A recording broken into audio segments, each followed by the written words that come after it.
Welcome to Storm Tracker, your eye on the storm of your Carolina Hurricanes, and your home for the best insight and analysis to keep you totally informed on what's happening with the Canes.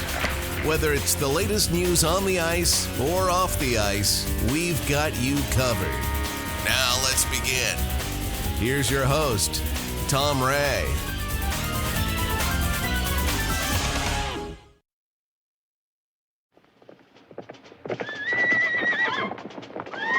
The Russians are coming! The Russians are coming! The Russians are coming! For sure, when it comes to the Carolina Hurricanes, the Russians are coming. In a recent Storm Tracker episode with Nick Bass of Canes Prospects, we discussed the 2024 draft for the Carolina Hurricanes. The Canes drafted no less than 6 players from Russia this year, continuing a trend of recent years to draft many Russians.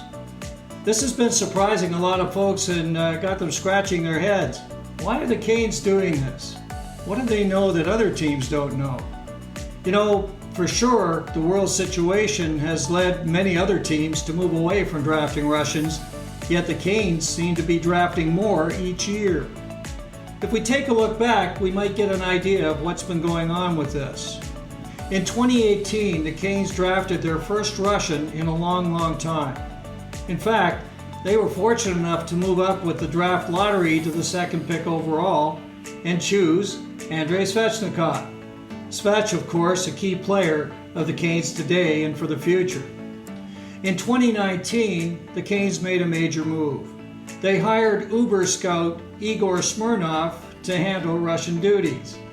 Igor had been a player agent looking at a lot of the young players in Russia of previous 4 years and was a perfect choice to take the position.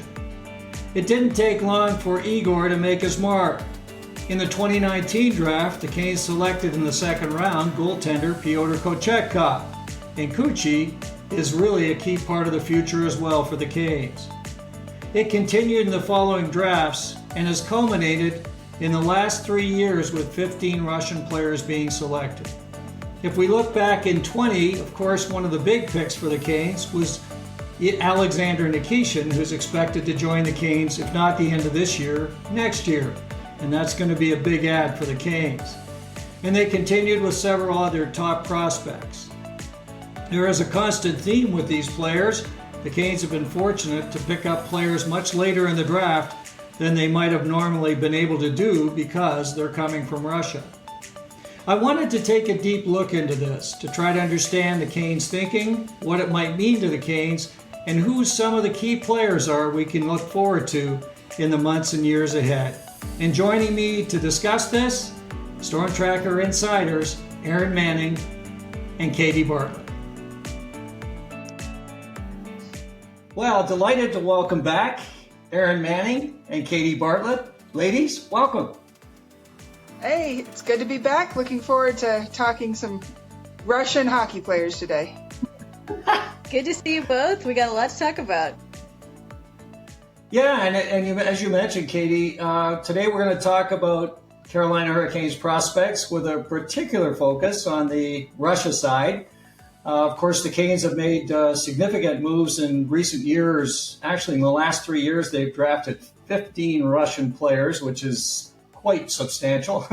And in fact, this year they did it with 6. And in a recent piece that I did with Nick Bass, we went through some of those players and some very exciting talents that are coming to the Hurricanes. A lot of folks are wondering, why are the Canes doing this? Why are they drafting so many Russians, with the world situation as it is? Other teams definitely moving away from that. In fact, the Canes for a long time themselves did not draft Russians, but they've made the decision that this is a key part of what they're going to do. And of course, they do have a Russian scout, Oleg Smirnov, who's a part of this. But, you know, Aaron, you had put together, I think, a very nice piece on this, which is available on my website now at stormtracker23.com, which really talks about some of these questions, like why are they drafting these Russians? What does it mean? What should we expect in the future, and so on? Can you kick this off? Well, it's I think all teams are looking for value, especially in the lower rounds. And the Canes, because of their great success in making the playoffs every year for the last 6 years, are not drafting a high first round draft pick or someone that's, a surefire hit every year. Like some teams are drafting more of those, or they have them coming in more frequently. So for the Canes, I think it makes a lot of sense to look at what players might be undervalued. And there's lots of different approaches to that. Some teams go exclusively for positions. They look for goalies, particularly in the later rounds. Some teams are looking at overaged players, because there's always a few of those in the later rounds. But for the Canes, what they've noticed is that Russian prospects who really should go in the second or third round are falling to the third, the fourth, the fifth, beyond. And some of that is because of the political situation, not being sure if players will be able to come over. Some of it is also because that they're going to be in Russia for at least a couple of years, even if they do come over, and some teams would rather control development. So it's pretty interesting to see Canes seize on that value and say, we're going to be the ones to take those players because we're really getting somebody who might have been a mid-second round draft pick all the way down here in the fourth round. So it's kind of a good gamble to take. Well, for sure. And, you look at some of these players, and we're going to talk about some of them who were selected later on. One of the questions that folks ask, though, is should there be a concern with them actually coming to North America? I think that's one of the biggest questions that folks ask and trying to determine is, are the Canes taking, draft picks and possibly could lose them because they can't bring the players over or whatever. How do you feel about that? Well, I'm not really. Oh, sorry. Go ahead. I was just saying, I think because the Canes have such a deep organizational depth that they're in a good position to take that risk, that it's, there's this saying, no risk, no reward. So if they go ahead and take that risk with a player that if they were in North America would have gone higher, then, they're willing to be patient. There's not that urgency that a lot of other organizations have with bringing their players along. The Canes have the time and the space to exercise patience, and hopefully those picks will result in some rewards with some players that will turn into very valuable members of the Hurricanes in the future. Yeah, for sure. And one of the interesting things, if you look at the way that the organizations are structured in Russia, and you're right on, Katie, they basically will pick the players up as young teens, and they will stay in the same organization right through, like midget to junior to the professional ranks in what would be like the AHL, and then coming into the big club in the KHL. And this is a little bit different than North America, of course. I mean, we have the draft, and it's a completely different system. At one time, it was like that. In fact, back in the day, you did have teams that had a junior team. They would have, this was in the original six, they would have a junior team, an AHL team, and their own parent team, the NHL team. So it makes it a lot easier. And if you look at the players that are currently kind of grooming for the Hurricanes, they've gone through that. They've gone through mostly through the NHL, which is like junior here, the VHL, which is like the AHL, and into the big club. So we can see as we talk about some of the players we're going to talk about and highlight today, we can definitely see that as a very clear delineation as to how they handle players in Russia versus North America, of course. Yeah, and speaking about that, I mean, I think clearly Kane's exactly right. They've got lots of prospects. If some of these folks turn out to be nuggets that can ultimately come over to North America, that's great. If they don't, they've still got a bunch of folks that are being groomed both in Russia and around the world to be prospects for the Canes. So it's a great, exciting story for sure. Let's talk a little bit about some of the players. There are some outstanding talents that are just around the corner, I think, and also will be a little bit later on, but I think our players, the folks might want to know a little bit more about today. Kicking it off, of course, we've got to talk about Alexander Nikishin. He is the person that gets the most notice. Nikishin was drafted as it turns out, in 2020, he was drafted 69th, which is in the third round, which is hard to believe. Now, apparently, and this is according to Oleg Smirnov, he expected he would go in the top 10. But as we've heard and learned, there is a bit of a health situation with Nikishin, which apparently some teams or a lot of teams decided was something they didn't want to mess with. So the Canes were able to acquire. He's obviously grown significantly, both in size and stature, since the draft. When he was drafted, Darren York said this: for an 18-year-old going against men, and probably in the best league outside the NHL, he's able to hold his own. So again, they were really impressed with the fact that at 18, when they drafted him, he was playing with men in the KHL and really, starting to come along and starting to show clearly how strong defensively he is, but and then starting to show a little bit on the offensive side as well. Last year, he just destroyed the KHL, as you know, with SKA. He had 17 goals and 39 assists for 56 points. This is a defenseman. I mean, he's really something. He's 6'4", he's 216, he's a monster. What do we know about Alexander Nikishin? So, like you said, he was drafted 69th overall, and that was, considerably lower than a lot of scouts expected him to go. I did see a scouting report, and this is funny. I'm not going to say who it was, but from the early, when he was just coming into the draft, there was a scout that was convinced that Nikishin would be, a nice medium level second pair, maybe your fourth D, or maybe even a really good third pair guy, because he was all defense and he didn't have any offense at all, and just didn't see that happening. And I thought, it's so funny because when they're 18 and they're playing defense, it's funny to decide they're never going to be able to get the offensive side of their game going. But I think he's going to fit really well with the Canes' young core in terms of age. He's 4 months older than Seth Jarvis, so when he comes over, he's going to be right there. Right now, people think his floor is a top second pair, and that he's really projecting to be a first pair defenseman, which is amazing to pick up in the third round of the draft. And there's one or two scouts out there that are saying if he's eligible for the Calder, which I know that gets tricky, but I believe he will be, that they see him as a Calder winner and possibly a Norris Trophy winner too. So, future Norris Trophy too. So they're seeing him as a star defenseman. It's not just seeing him as a really good first pairing defenseman. They're seeing Nikishin as a future star. And so that's going to be a huge impact for the team. And I know, Katie, you had some thoughts about what that would mean in terms of an NHL comparable that you've made. Well, it's not a perfect comparable, but the anticipation for Nikishin's arrival reminds me a lot of the anticipation that the Colorado Avalanche team and fans had for the arrival of Cale Makar.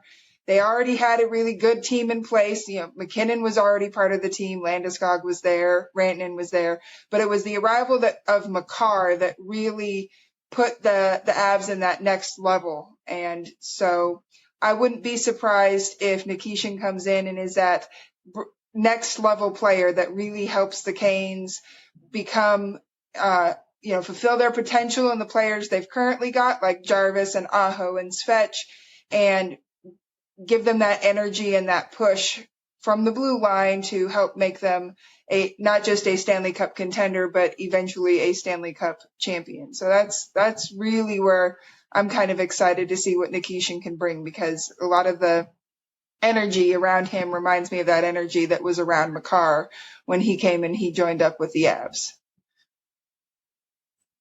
Well, when we look at Nikishin, what is it that he does that makes him so exciting? I mean, why are folks so excited about Nikishin? Well, some of it is the offense for sure, and I know you probably have all those numbers in front of you. But just he's been the top scoring KHL defenseman 2 years in a row, and he's 22 years old. So that's right. Insane, when you think about that. But his defensive game is incredibly fun to watch too. His nickname Boom comes from both his incredible one-timers and slap shot. I found out that his one-timer is considered a lethal threat too. And then his habit of throwing these incredibly beautiful hip checks. We've seen some of that from Dmitry Orlov, but when you see Nikishin with his speed and the edge work, and then coming in on a target, you're just bracing yourself, along in sympathy with the guy that's about to get taken down, because he's just amazing at that. So, and again, it's for such a young player to be capable of that kind of physicality on the ice against grown men. He's not going to have any trouble adjusting to the pace and physicality of an NHL whatsoever. So that's part of where the excitement comes from too, I think. Yeah, I think if you look at Nikishin, he's kind of old school in that regard. I mean, there's a lot of the players that still do that open ice hit and just send the opposing player in the next week. Like, it's incredible. It's good fun. Now, what about Nikishin as a person? Now, I did see a piece that had been put out on X by Anya, where there was an interview with Nikishin, and there were some interesting things said about Nikishin or by him in that interview. What can you tell us about Nikishin as a person, Katie? Well, he comes from a very athletic family. His dad was a boxer as well as played hockey. His mom was a gymnast.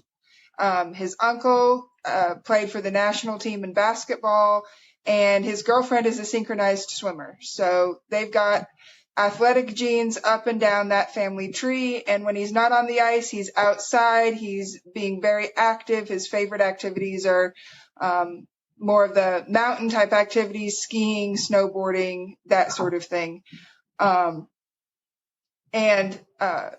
He apparently he got inspiration from Kuzi for his goal celebration.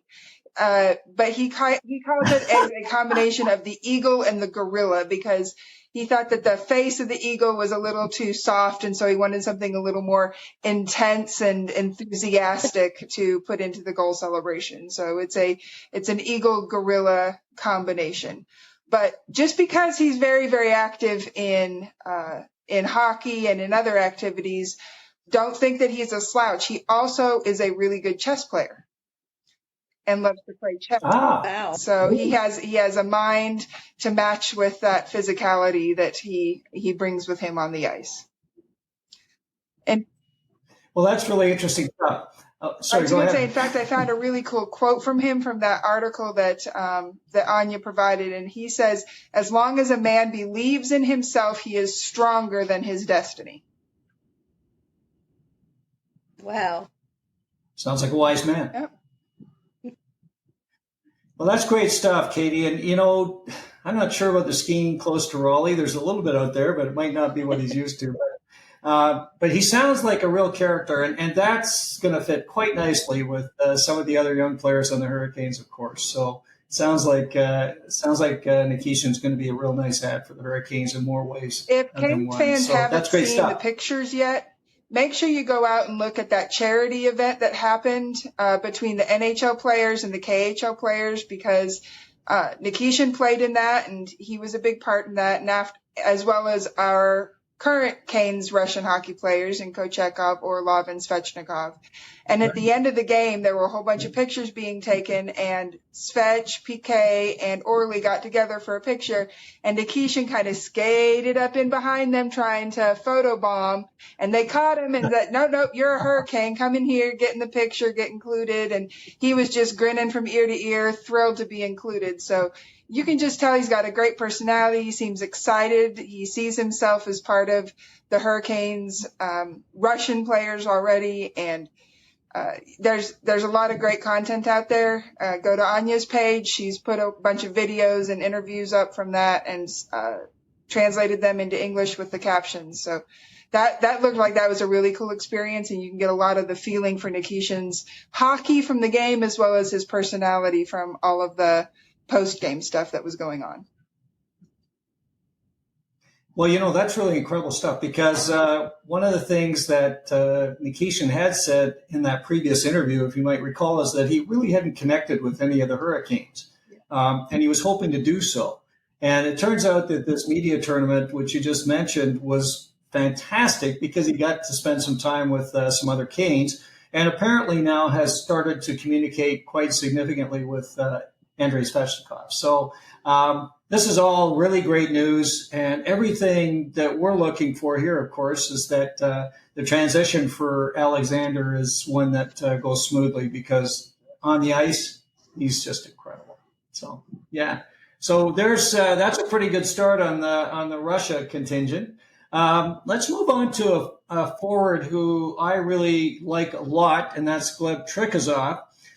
Here's what Darren York said about Gleb when they drafted him. He's an incredibly high-end offensive player and really young. So he was drafted, I think he was 17, and he was a younger guy.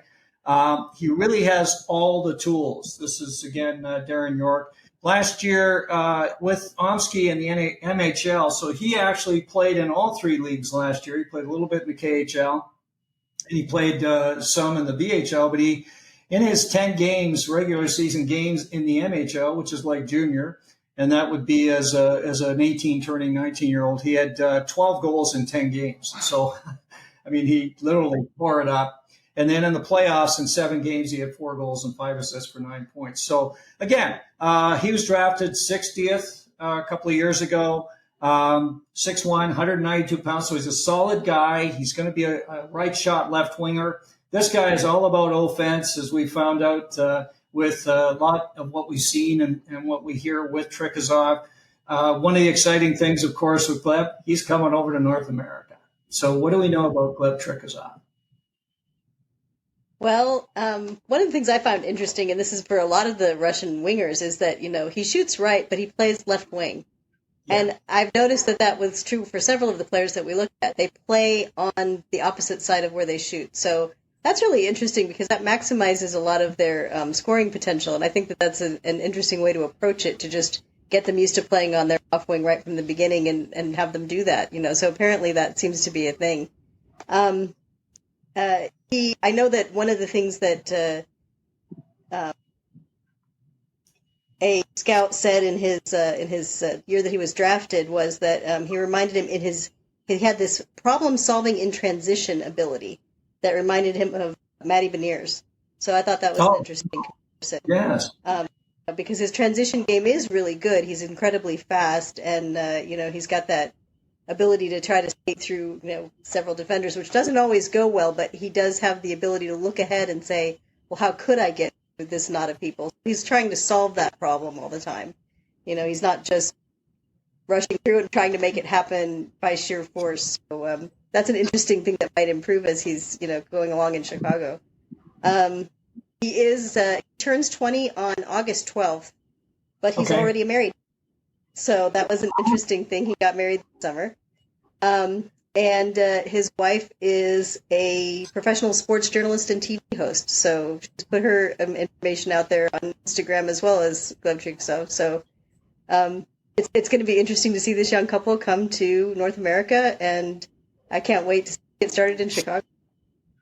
One of the things that I thought was really cool in the short articles I read about him is the fact that he expressed how much he really appreciated all of this support he's gotten from the Carolina Hurricanes organization already, whether it's direct contact with the front office or through the scouts, through their representatives. It's part of why I think he's come over as soon as he has, is that he feels like the organization really values him and wants him to be a part of the team.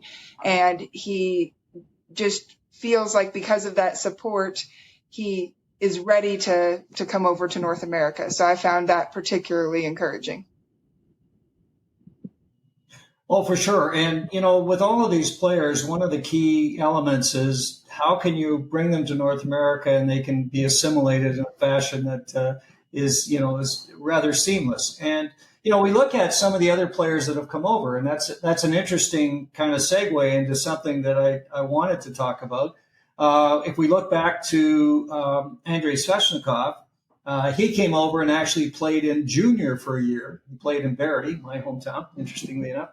And so he had an opportunity to kind of, start to learn the language, start to understand the culture a little bit better, and to do it in a fashion that wasn't demanding at the NHL level. And then the same thing with Pyotr Kochetkov. Again, he went down to Chicago and had a chance to kind of get his feet wet before, he was thrown to the fire, so to speak, with the Hurricanes. So I think one of the key things the Canes have really worked on and really been trying to do is for these Russian players to find a way to bring them over, and again, help them learn the language, help them to become, very attuned to the way things are done here, the way the team works, and so on.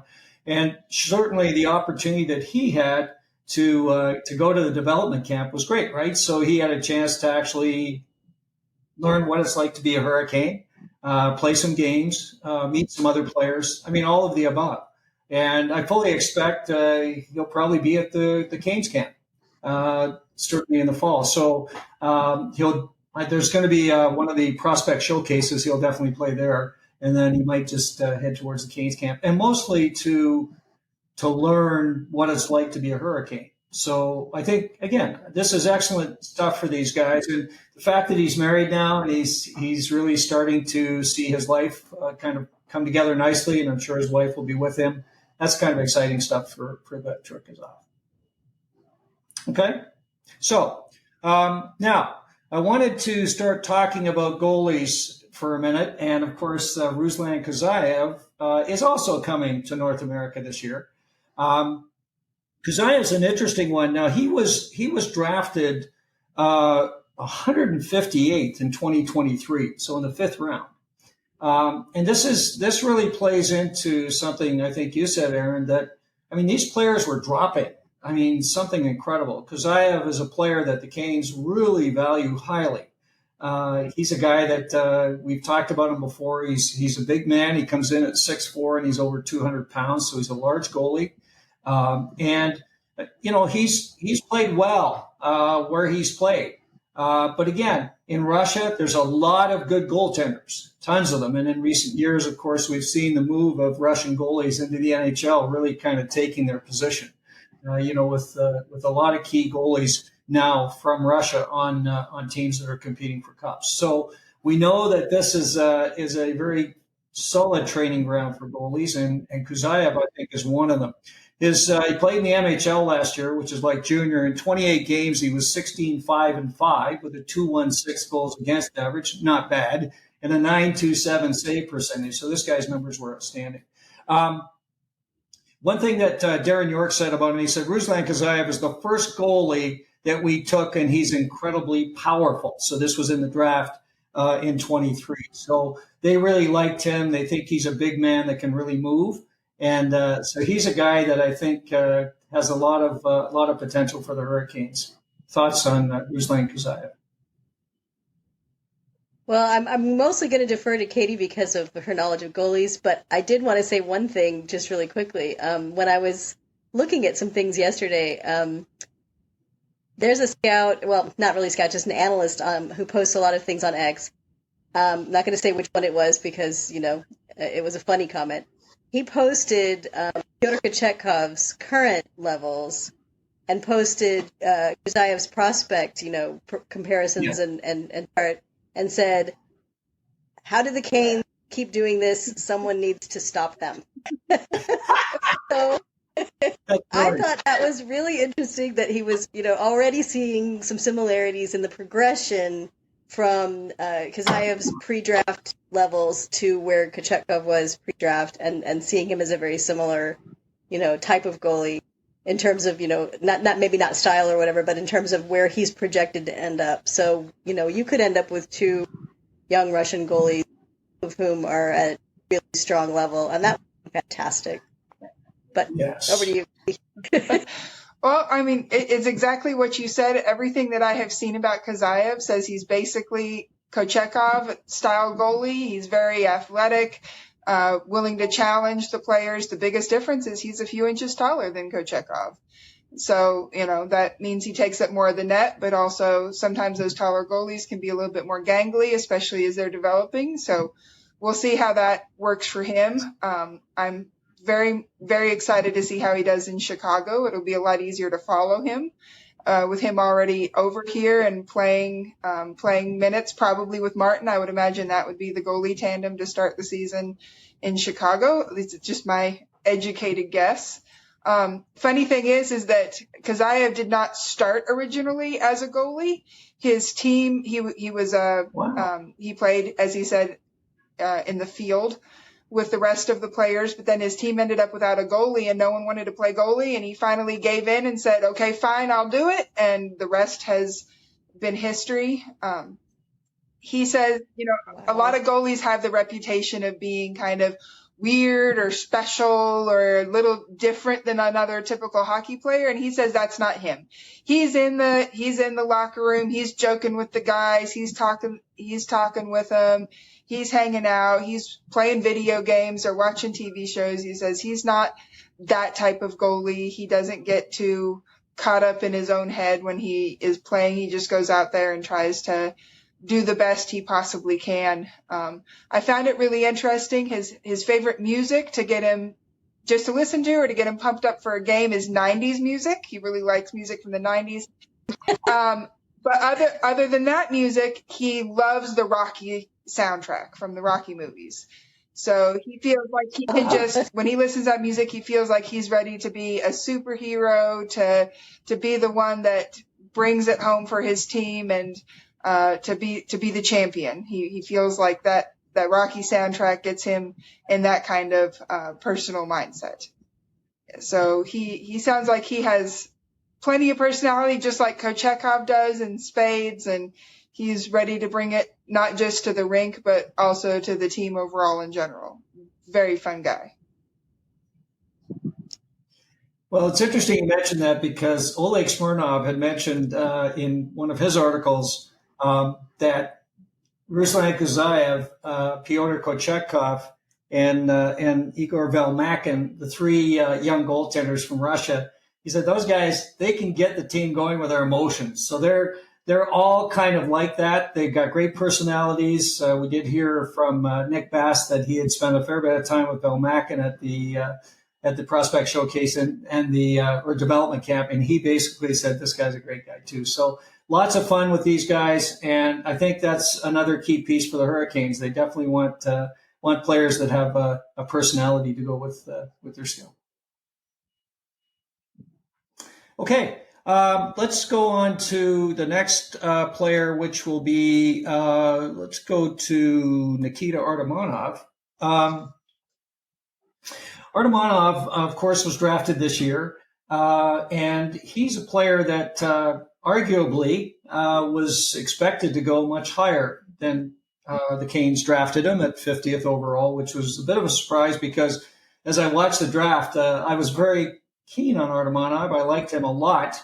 And basically, he just kept slipping. And then all of a sudden, it was the Canes' turn in the second round at 50, and they selected Artamonov, which is great. Young player, very young player going into the KHL. He's 5'11", 187. Again, he shoots left but plays both wings in this case, so he can play left or right wing. So he's very flexible. With Torpedo last year in the KHL, he had 7 goals, 16 assists, 23 points in 54 games. So he's a guy that, as a very young player, seeing a significant role in the KHL, which is very rare. And I think we've got some more information on that as well. Darren York said he's playing in a very good league, and it's very challenging to produce the way he did. You have this incredibly energy-driven player who can play a bunch of different styles. So he can play any way you want to play. And a lot of folks see him as middle six or even higher. What do we know about Nikita Artamonov? Well, this is not like a serious comparable kind of thing, but this was one of those things that kind of caught my eye. There were some scouts who were saying, they were pointing out that his level of scoring is like some of these very talented scorers in the NHL when they were at his level, back when they were also 18 and playing in these leagues. They mentioned Vladimir Tarasenko, they mentioned Alex Ovechkin, and they mentioned even the current Flyers prospect, Matvei Michkov. So, that's a really high ceiling for him to potentially get to. When you look at the description from the scouts of what, they think his floor might be, I'm hearing Jordan Martinook because he's got a high energy player. He's described as coach's favorite because he will always do things the right way, So it's kind of funny to think of a player that has a range from Jordan Martinook to Vladimir Tarasenko, but, we don't really know how he'll pan out. certainly he has some of that high-end offensive potential, though, because, like you said, he was not expected to fall all the way to 50. There were a lot of scouts that were extremely surprised that he made it below like 35. They thought that might be the lowest he would go. So that was really interesting to see. And he does have 2 more years on his current contract. So he's not a player we're going to see immediately, but he is only 18. He doesn't turn 19 until November, so he's a very young player. So that's most of most of the factual stuff I have, and I think Katie, you had a couple of things. Well, I'm very impressed with him in a lot of different ways. He seems to have a good head on his shoulders. One of the things that's very impressive is the fact that he was actually traded to Torpedo when he was 16, and he moved to join the team on his own. His parents stayed behind in their hometown, and so he was by himself. I'm sure they put him up in some sort of team housing or something like that with support around him. But that is a big step. It takes a lot of maturity at the age of 16 to do that. And then he joined Torpedo pretty quickly, and he got his first KHL goal at the age of 17 before he even turned 18, and set a high bar with the points that he got. I think he's now 6th in the record book for the KHL for points scored by a player 18 or younger. And he did set an actual record in the KHL for scoring 4 points, 2 goals, 2 assists in a game that had not been done by an 18 or under player, I believe. And if you see a picture of him floating around out there where he's wearing this helmet on his head and smiling with the team goalie after that game. And that's kind of like a Knights of the Round Table sort of helmet, and it's for that the warrior, the strong man of the game. I wore that whenever something impressive happened, and he got it after that game because it was such a great game, and he was very, very successful with that particular play. Another thing I found interesting about him is he originally was a defenseman. When he started playing when he was younger, he played as a defenseman, and they had to switch him to offense because every time he got the puck, he would just skate the puck straight up the ice past everybody else and go and try to score. And so his team and his coaches figured, well, if you're going to keep trying to score every time you get the puck, maybe you need to be a forward and not a defenseman. And so that's how he ended up becoming a winger. It is because he just liked to try to score, and he wasn't going to stay back in the defensive zone and clear the puck. He was going to take it himself and go towards the net. So he has plenty to recommend him for sure. Yeah, Stephen Ellis of Daily Faceoff said something that I think is particularly relevant to Artamonov. He said he's quickly become one of my favorite wingers due to his high-end hockey IQ. And the Hurricanes love this. They love players that have hockey IQs that are high, and clearly that's where Artamonov sits. Now, you might recall that Nick Bass had a comparable, and he said he's very much like Michael Bunting. So he's a guy that's a pest. He's in your face. He's trying to make things happen, and of course he brings along a wonderful skill set as well. Back to the draft situation. In the mock drafts that I saw, there was actually one gentleman who put a compilation together, and he took like 20 mock drafts and came up with a final mock draft. And interestingly enough, in that mock draft, Artamonov was number 27. So he would have been the selection of the Hurricanes if we had, kept their first round pick and not traded it off as they did. But turns out they get him anyway. So, and they got Badinka along with it. So that's not bad. All kind of good. Clearly high-end hockey IQ is a key thing with him. And it also is something that is very similar with this next player we're going to talk about, and that's Alexander Rykov. Alexander Rykov is a guy that very highly rated. Now, he's suffered some injury problems in his career that held him back. Definitely a guy that, has high-end skill. He's got a great hockey IQ. He can skate. He's a smart player. He's a great playmaker. He does it all. Darren York said a benefit for us when they draft him is that he missed some time last year, but he's one of the highest scoring all-time VHL players as an 18-year-old. So they basically said, look, this guy's a heck of a player. He's not on the radar of other teams, so they could draft him at 100 in the fourth round, actually, in 23. So they got him late. And the only reason is because he had suffered through some injuries. Now, last year, he did play in the KHL with Chelyabinsk, played 26 games, had 6 goals, 2 assists. So, again, he's just turned 19. He's 5'11", 170 pounds. He shoots left and plays right wing. Back to what you said, Aaron. He's another one of these off-shot wingers. This guy is a wonderful, wonderful talent. And I think, again, flew under the radar. A lot of folks really liked him when he was drafted. What do we know about Alexander Rykov? Well, like you said, he's got a lot to offer, especially, the key terms that kept coming up were two-way player, strong forechecker, strong defensively. So anytime you have a player who's 17, 18 years old and these are the assessments, that stands out because most young players are not naturally strong on defense. And especially if they're playing occasionally with other players he was doing. So having a strong defensive winger, strong forechecker is a really good thing. And then his offense is coming along too. So he looks like somebody who has a lot of runway and, he's got a lot of time to get there because it's going to be a while before he probably makes the NHL.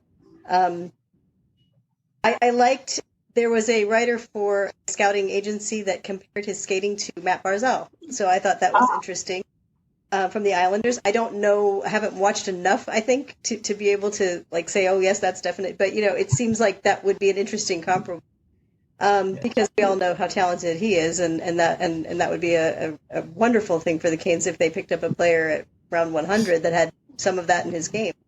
But I liked this one, this little comment from a different scouting agency. They said he's a cannonball on the ice and he's terrifying on the forecheck. And I liked terrifying on the forecheck. I thought, this is a Rod Brind'Amour player. Anybody who can be described as, an 18-year-old as terrifying on the forecheck, is going to be somebody that I think Rod Brind'Amour is going to like a lot. Well, you mentioned some things I think are interesting. So, again, hockey IQ, very high. He's a solid 200-foot player. He's as you say, he likes to forecheck and make things happen. And he has some really strong offensive capabilities. Of course, the big challenge with Rykov at this point is, of course, to remain healthy. And number two, he's got to bulk up a little bit. He's kind of a slight player, and this will give him a chance to do that. Katie, what do you know about Rykov? Oh, just based on what you guys said, think about what Aaron said about him being terrifying, and needs to bulk up. What is he going to do if he bulks up and still brings that same attitude and skill set to his game? That could be fantastic for the Canes. That's exciting, especially give him a year or two in Chicago to learn the system. And he's a tailor-made Rod Brind'Amour Carolina Hurricanes player for sure. He has been playing hockey longer than most kids do. He started all the way at 3. He was skating and playing hockey at 3. Most of the players where I saw their history, they started playing at 4 or 5, something like that. But he was playing hockey at the age of 3. And you can usually figure out where he is on the ice because he is very committed to wearing neck protection. So he has the big neck protector on. Even the rest of the players will wear the basic neck protector, but he will wear the full-sized one because he really believes in doing everything you possibly can to protect yourself while you're playing the game from, whatever accidents might happen. And other than that, he was at the Nashville draft. He loved his experience. He just gushed about what an amazing experience it was and getting to meet players from all over and seeing the city and just walking around the streets, and not just Carolina fans, but hockey fans in general wanted to talk to him and get his autograph and his picture. And he was super enthusiastic about that experience. So hopefully that gives him a little extra excitement and motivation to come over to North America once his contract's up at the end of this season. And then, off the rink, his big passion is fishing. So I think once he comes to, whether he starts in Chicago or comes to Raleigh, I definitely think he'll be able to engage in that particular pastime with no problem. He likes to net fish. He likes to fish with a fishing rod. He's really passionate about that particular pastime to help him relax and get away from the game a little bit. Well, that's really cool. Now, when is he due to? When is his contract up? Do we recall with Rykov? I think at the end of this season. I think his current contract with the KHL is up at the end of this season. Okay. Well, that makes sense, and that would, as you say, it would be a nice transition for him to head over to Chicago and continue. And this will give him a year in the KHL to, as you say, continue to bulk up and continue to refine his talents and skills. But again, another player that not many folks know much about with Alexander Rykov, who really has very strong potential playing for the Hurricanes. And, that's one of the challenges. I mean, there are several others. I mean, if you consider the Canes drafted 15 Russians in the last 3 years, and we've talked about 5, and some of them who came before then, you start to get the message pretty clear. There's a couple of other folks I was just going to mention in passing that maybe at a later time when we really peel the onion back on Russians, we'll talk about. Timur Mukhanov, small forward, he's 5'9", I think 165. He's a guy that, Igor Smirnov said this guy was a monster steal. He is an incredible talent. He's a great skater. He's a hardworking guy. He can really shoot the puck. And again, a very strong, talented guy. The reason he wasn't drafted, smaller player. But again, he's a great talent. Vladimir Grudinin, again, a smaller defenseman at 5'11", 165. This guy can skate like anything. He handles the puck like you wouldn't believe.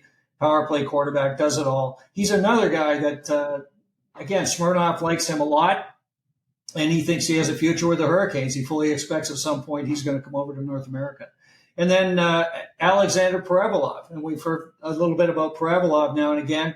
He's another guy, again, drafted way lower than expected. High hockey IQ, smart player, works both ends of the rink and has solid offensive acumen. So these are just the tip of the iceberg. There's so many of them.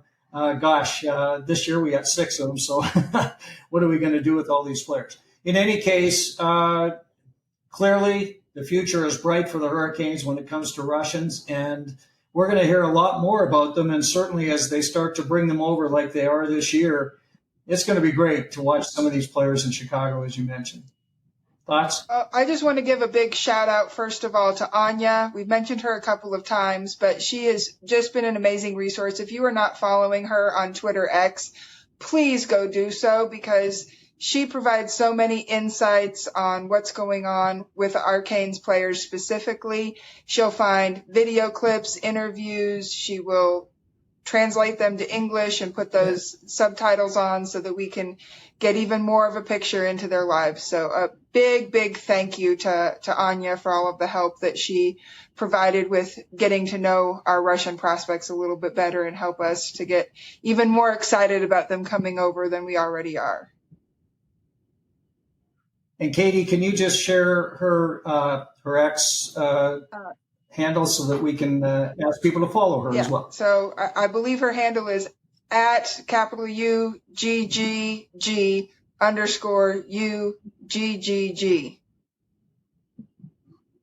All right. So at Agag. Very nice. Yes. And thanks again. I agree. Wonderful information from Anya, and we really appreciate it immensely. Aaron? Yeah, I'm going to tag on to that and say that it is really wonderful because, when you have someone who's there, they get those little details about their lives, their hobbies, their background that we just can't, get yet because they're not here yet. So it's wonderful to get that connection with some of these young players and be able to say, gosh, this isn't just a name and a set of stats. This is, a young man that we're going to be watching in Chicago or in the NHL sometime in the near future. So that's exciting.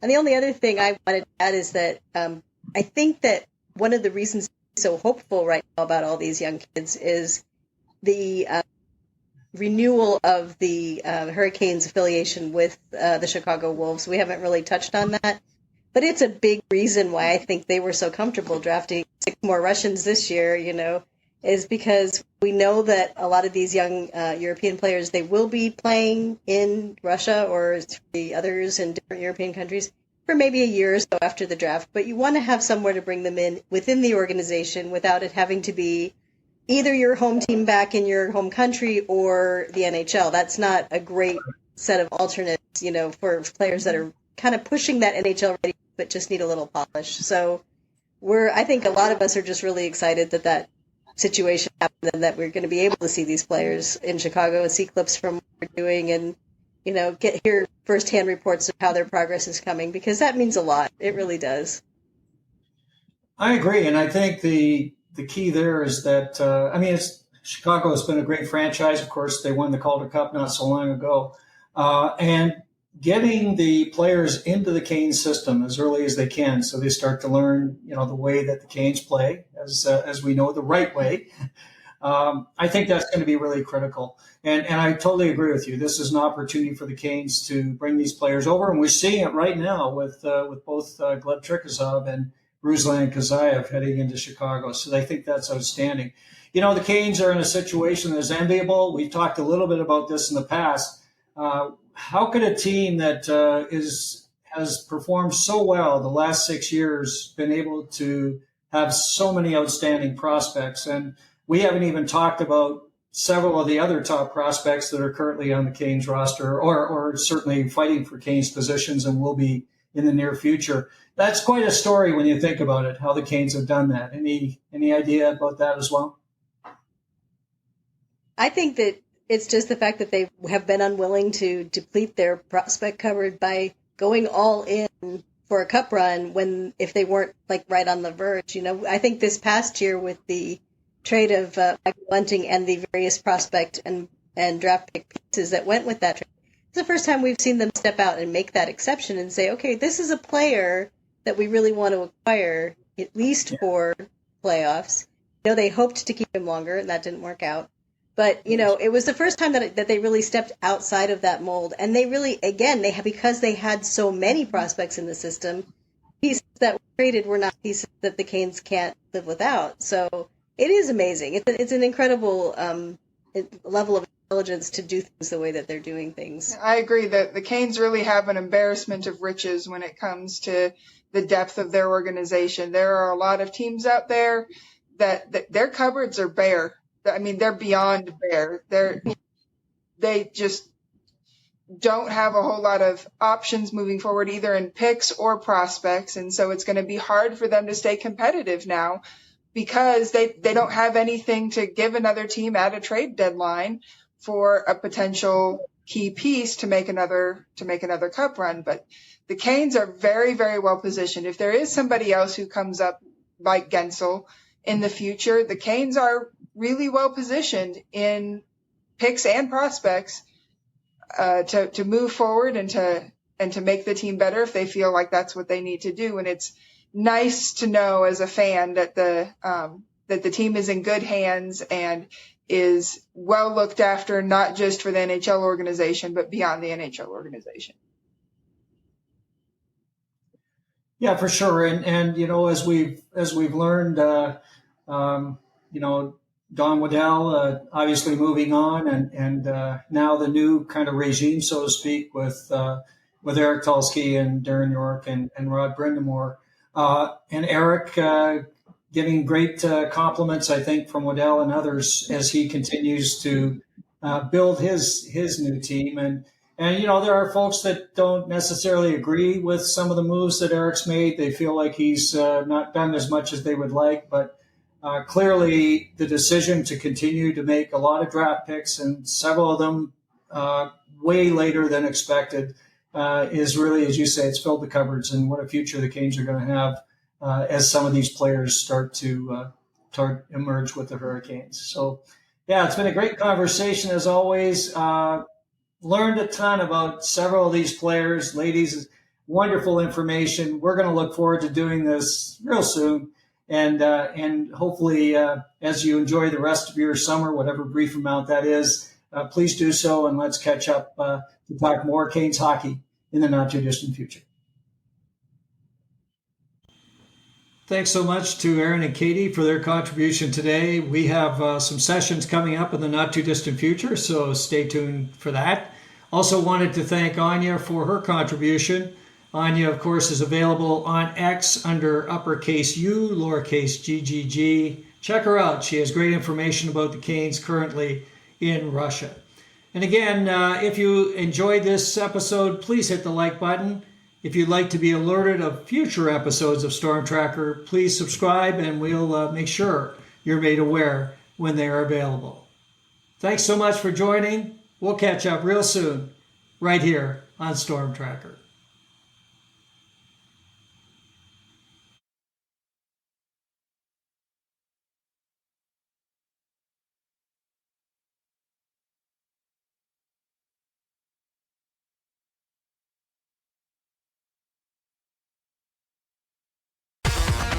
Thanks for listening. Be sure to like, subscribe, and tell your friends for everything with the Canes you need. Storm Tracker.